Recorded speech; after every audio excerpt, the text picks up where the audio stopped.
Olá pessoal, tudo bem? Seja muito bem-vindo e muito bem-vinda a mais um vídeo aqui no canal Full Cycle. Meu nome é Wesley Williams e no vídeo de hoje a gente vai continuar com a nossa playlist de Golang. Se você ainda não ouviu falar nessa linguagem ou ainda não assistiu nenhum dos nossos vídeos da nossa playlist ou mesmo nunca tenha visto nada sobre Go, eu super recomendo que você vá no primeiro vídeo aí da nossa playlist, eu vou deixar marcado aí para você começar com essa linguagem. Porém, hoje a gente vai ver algo que é fundamental você entender do Go, porque é algo que você vai ver em todos os programas, em todo lugar do Go, você vai ver essas paradas que eu vou te mostrar agora. Então eu quero que você preste bem atenção, porque sem dúvidas, galera, aqui tá uma oportunidade muito grande de você aprender uma linguagem de programação que está sendo largamente utilizada em grandes empresas, que está resolvendo aí no final das contas diversas necessidades de negócio. A Golang, sem dúvidas, é uma linguagem que promete muito. Apesar de ela estar no hype, ela não é uma linguagem que vai ficar aparentemente aí no hype e vai morrer. Não, Golang já está sendo aí uma linguagem consolidada. Então, se você aí quer ter a chance de trabalhar em projetos maiores, eventualmente ganhar até mais, porque os programadores Go atualmente são dos que mais ganham no mercado, eu não tenho dúvidas que esse vídeo foi feito para você. Maravilha? Então, vamos lá, vamos para a prática, porque hoje nós vamos falar de structs no Go, tá? Mas não somente structs, eu vou dar diversos exemplos para você conseguir entender isso com uma profundidade maior. Maravilha? Então roda a vinheta e bora colocar a mão na massa com Golang. Bora!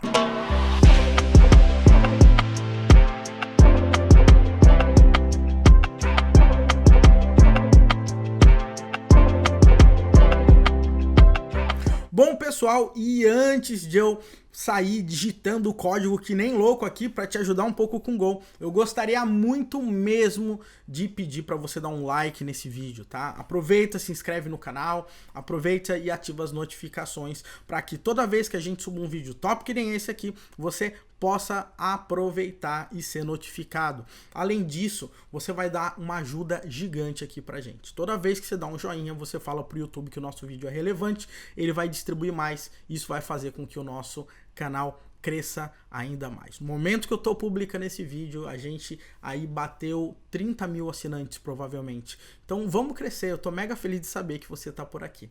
Maravilha? Então vamos lá, vamos mexer com Golang, vamos aí pra tela do meu computador. Bom, pessoal, seguinte, hoje a gente vai falar sobre structs, legal? Struct, basicamente, é um recurso que é bastante utilizado em algumas linguagens por aí, e a gente normalmente acaba confundindo structs com classes, né? Principalmente se você veio aí com uma linguagem orientada a objetos. O Go, como eu já falei em alguns outros vídeos, ele não necessariamente é uma linguagem orientada a objetos, tá? O Go, a gente fala que ele tem o Go Way, o jeito do Go de programar. E hoje eu quero mostrar para vocês como é que toda essa parada aqui funciona. Então o que eu vou fazer? Eu vou criar um arquivo aqui chamado struct.go e eu tô partindo do princípio que você já tá com o Go instalado na sua máquina, claro. Legal? E o que eu vou fazer? Eu vou colocar aqui um package main, vou criar uma função main aqui para mim, para que a gente comece a brincar. Agora vamos imaginar o seguinte, pessoal. Vamos imaginar que a gente tem um cliente, tá? A gente vai chegar no nosso sistema, a gente tem um cliente que a gente quer cadastrar alguns dados. O Go é bem legal porque você consegue criar tipos de dados para que facilitar um pouco mais a sua vida. Então eu posso chegar aqui, por exemplo, e colocar aqui type cliente nome, por exemplo, e é uma string. Eu consigo chegar type cliente e-mail, que também é uma string, eu posso chegar e colocar type cliente CPF, que é um int, por exemplo. E aqui, quando eu quiser criar o meu cliente, eu posso colocar aqui, ó, cliente nome, dois pontos, igual a, né, e eu posso tipar, né, colocar aqui, inclusive, ó, cliente nome, falar que esse cara aqui, ó, declarar o meu cliente nome baseado nesse cara. Dá para fazer um monte de coisa. O grande ponto aqui é que quando a gente está criando tipos ou qualquer coisa desse tipo, é que no final das contas os dados eles ficam soltos. como que eu poderia estruturar um pouco melhor toda essa informação para nos ajudar nessa história? E por causa disso, a gente tem um tipo que a gente consegue criar algo que é como se fosse um esqueleto da nossa informação, que é uma struct. Legal? Então, olha só que interessante. Eu vou falar type cliente, e eu vou falar que isso aqui é uma struct. E nessa struct eu tenho um nome, que é uma string. Eu tenho o e-mail, que também é uma string. E eu tenho aqui, por exemplo, um CPF, que é um inteiro. Agora, a partir disso, o que eu vou poder fazer? Eu posso chegar aqui e falar, primeiramente, que eu tenho um cliente, dois pontos, igual. E na hora que eu vou criar e trabalhar com esse cliente, eu vou falar que ele é do tipo cliente. E ele tem um nome, que eu vou colocar esse nome como Wesley. Ele tem um e-mail, que eu vou colocar w@w.com. E ele tem um CPF, que eu vou colocar aqui, 1, 2, 3, 4, 5, 6, 7, 8, 9, 0, 0. Legal? Então, tá aqui a minha struct. E se eu quiser, por exemplo, imprimir essas informações, eu posso colocar aqui um fmt, println, lembrando que ele já importou aqui em cima, tá? E eu vou colocar os dados do meu cliente.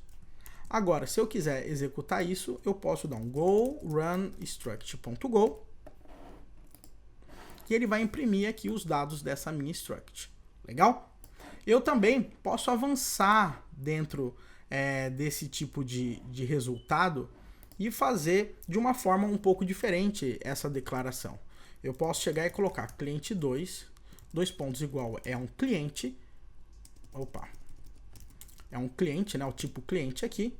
E eu já vou colocar assim, ó. Mari, m@m.com. E o CPF é 987654321. Sei lá. Tá? Então aqui é uma outra forma de declarar.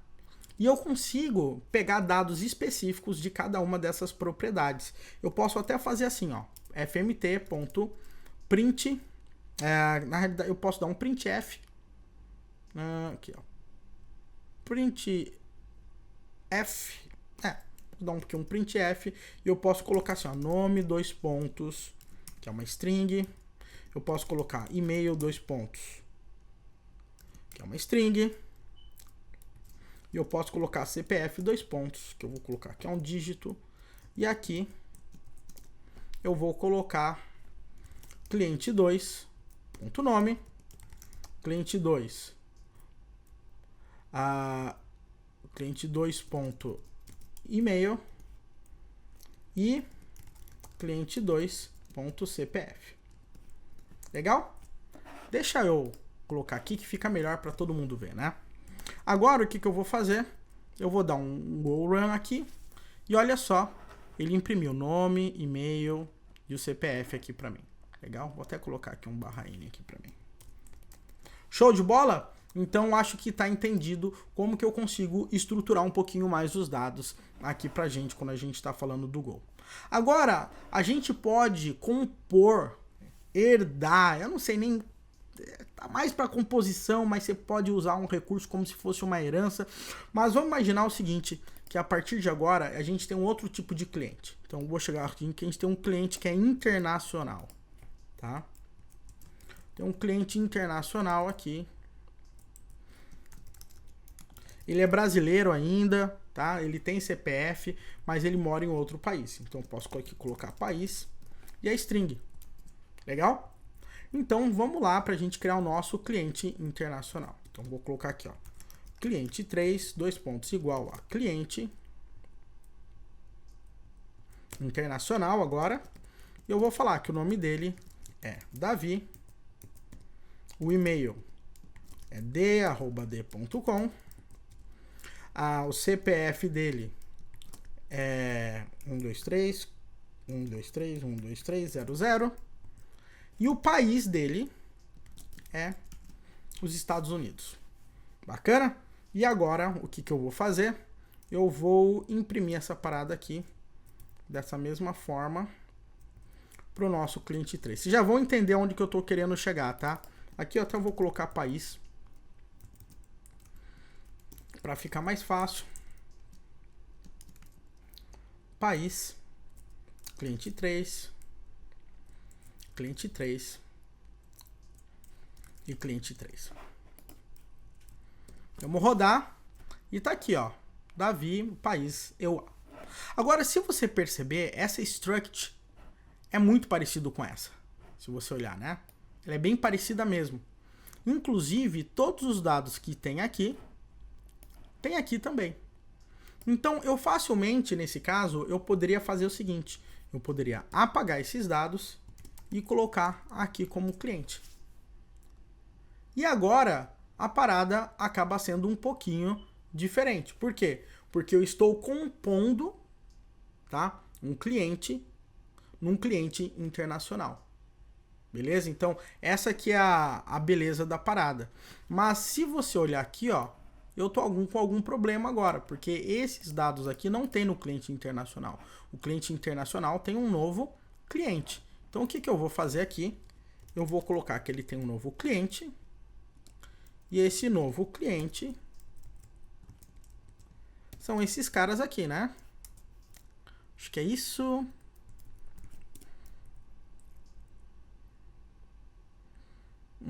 Deixa eu só ver se eu não tô fazendo alguma besteirinha.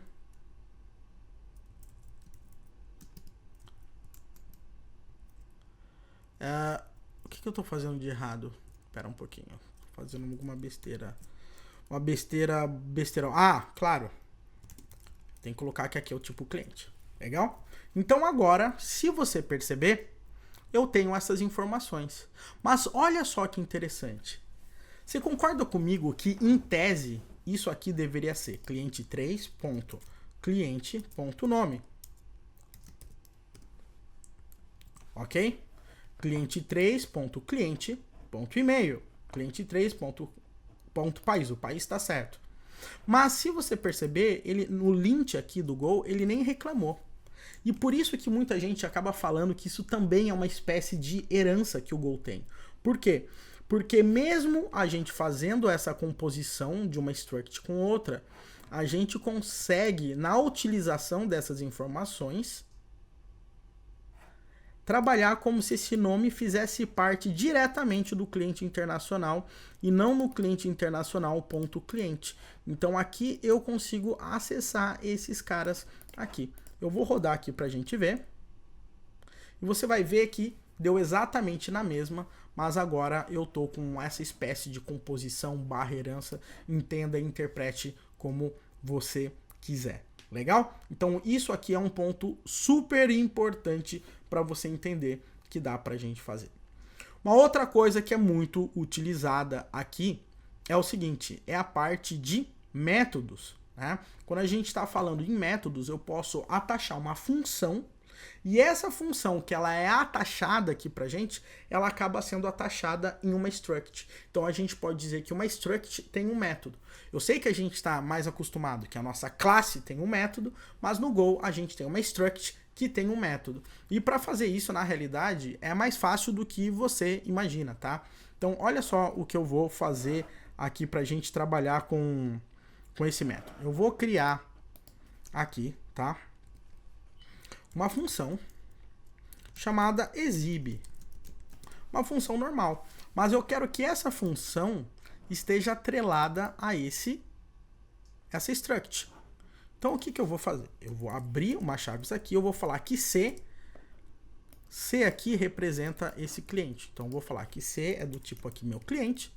E prontinho, eu acabei de atachar essa minha função nesse cara. Então isso aqui agora para mim é um método. E como ele é um método, eu posso chegar e fazer assim, ó, fmt.println, eu posso retornar valor. Aqui a minha função não está retornando nada, né? Então eu posso chegar agora aqui, por exemplo, e eu posso colocar exibindo cliente pelo método. Legal? E aqui eu vou colocar c.nome. Então, por isso que eu tenho essa variável C aqui, tá? Nessa declaração. Porque essa variável aqui é o que me dá acesso a essa minha struct. Então, eu coloco C.nome, eu consigo ter acesso a essa struct. Então, agora, se eu for aqui embaixo, tá? Vamos voltar, vamos aqui para baixo. eu posso colocar da seguinte forma, que cliente.exibe. E eu consigo chamar esse meu método bonitão aqui. Então, olha só, exibindo o cliente pelo método Wesley. Agora, olha só que interessante. Cliente2.exibe. Tem que exibir a Mari, se eu não me engano. E agora, e o nosso cliente 3? Cliente3.exibe. Eu também consigo chamar o exibe diretamente como se esse método... Cadê aqui, ó? Como se esse método estivesse atrelado a esse cara aqui. Mas ele está atrelado a esse. E mesmo assim eu consigo chamar direto. Então por isso que parece muito com uma herança, apesar de a gente estar compondo um cara dentro do outro aqui pra gente. Legal? Então esse é um ponto que eu queria trazer. E eu poderia querer acabar com essa aula aqui mesmo. Mas eu quero trazer um bônus aí pra você. Um bônus bem legal. Uma das coisas que é muito comum nos dias de hoje, por exemplo... é nós, por exemplo, trabalharmos com JSON, né? A gente pega uma informação que está numa classe ali, por exemplo, e transforma aquilo em JSON para a gente trabalhar numa API ou qualquer coisa desse tipo. Então, por conta disso, eu posso, por exemplo, pegar uma struct e converter ela para JSON. Então, olha só que bacana. Eu posso pegar aqui, por exemplo, um cara que eu vou falar assim, cliente JSON, vírgula error, porque essa conversão pode retornar um erro. E eu vou utilizar um pacote aqui chamado JSON. Então, vou colocar JSON.Marshall.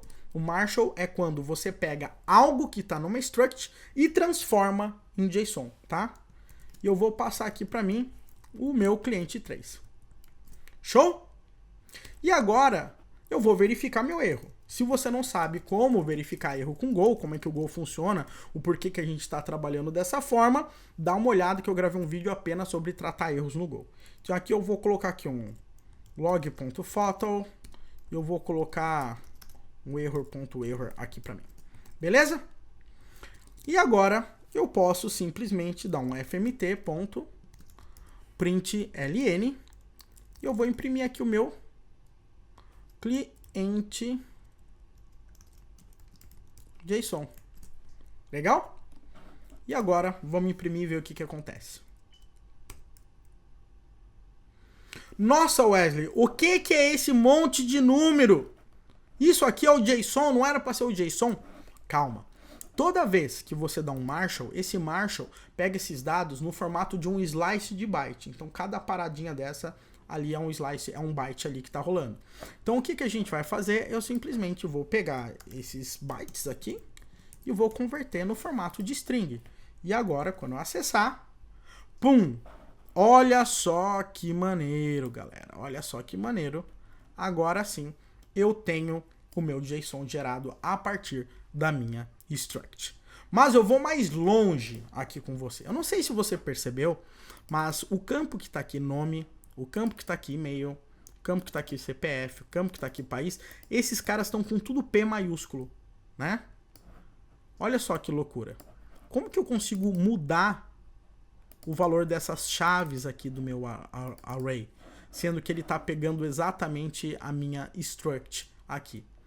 O Go, ele trabalha com algo que a gente chama de tags. Essas tags você consegue associar numa struct e toda vez que a gente roda alguma função, essa função tem acesso a essas tags, ela vê se alguma dessas tags interessa para ela. Se interessar, ela consegue transformar em tempo real o valor que está naquela tag e rodar alguma regra que ela queira. No nosso caso aqui, para JSON, tem algo que é o que mais comum que você vai ver. Existe esse camarada aqui, ó, que é essa tag, ó, JSON, dois pontos. Eu vou colocar assim, país com letra minúscula. Tá? Lembrando que isso aqui é uma crase, tá? A gente chama de backtick. Então eu falo o seguinte, eu estou adicionando, é como se fosse uma anotação que eu estou falando, olha, quando rodar a função de JSON aqui, o JSON vai olhar e ele vai transformar esse país no final de país minúsculo. Legal? Então eu vou rodar agora aqui e você vai perceber que o P agora está minúsculo. Eu poderia colocar local X. E se eu rodar, você vai perceber que eu tenho aqui rodando com local X. Beleza? Então, isso aí é um ponto importante pra caramba pra você se ligar. Agora, a gente também pode querer fazer ao contrário. Eu posso ter um JSON e eu quero pegar esse JSON e hidratar, vamos dizer, a minha struct. Então, eu tenho uma struct vazia, eu pego um JSON e quero preencher esse JSON na minha struct. E eu não quero ficar fazendo isso manualmente. Então, dá pra gente fazer o ponto ao contrário, tá? Olha só o que dá pra eu fazer. Eu posso criar aqui um cliente, eu vou chamar isso aqui de cliente 4, por exemplo aqui.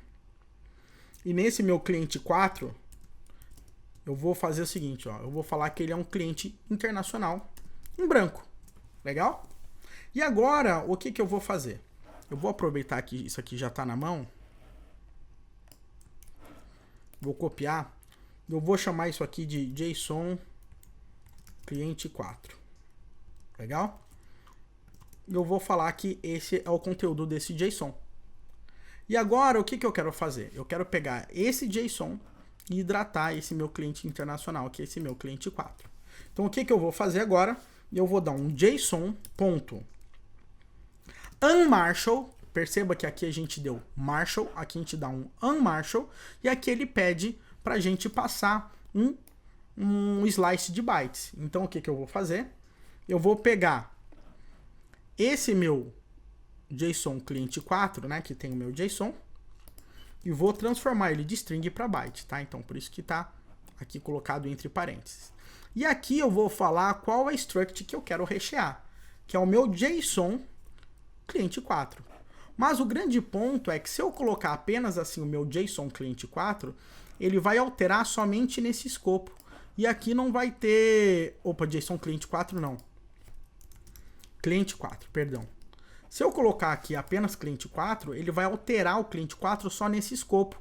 Mas esse cara aqui vai continuar em branco. Então, para isso, eu tenho que passar esse cara por referência. Então, se ele alterar o cliente 4, ele vai alterar no mesmo local da memória que esse cara está colocando aqui. Então, o cliente 4 internacional aqui, ele vai ser preenchido com esse cara. Se você não está entendendo muito bem o que eu estou falando aqui, eu recomendo que você, inclusive, assista um vídeo que a gente fala sobre ponteiros no Go, onde eu explico isso com mais clareza. Mas, de qualquer forma, é que quando eu coloco aqui cliente 4, ele vai alterar essa variável aqui, o conteúdo dessa variável, porque ele vai acessar o mesmo endereço na memória que essa variável aqui está apontando. Beleza? Então é isso que vai acontecer. E agora que eu tenho essa informação aqui nesse meu cliente 4, o que eu posso fazer?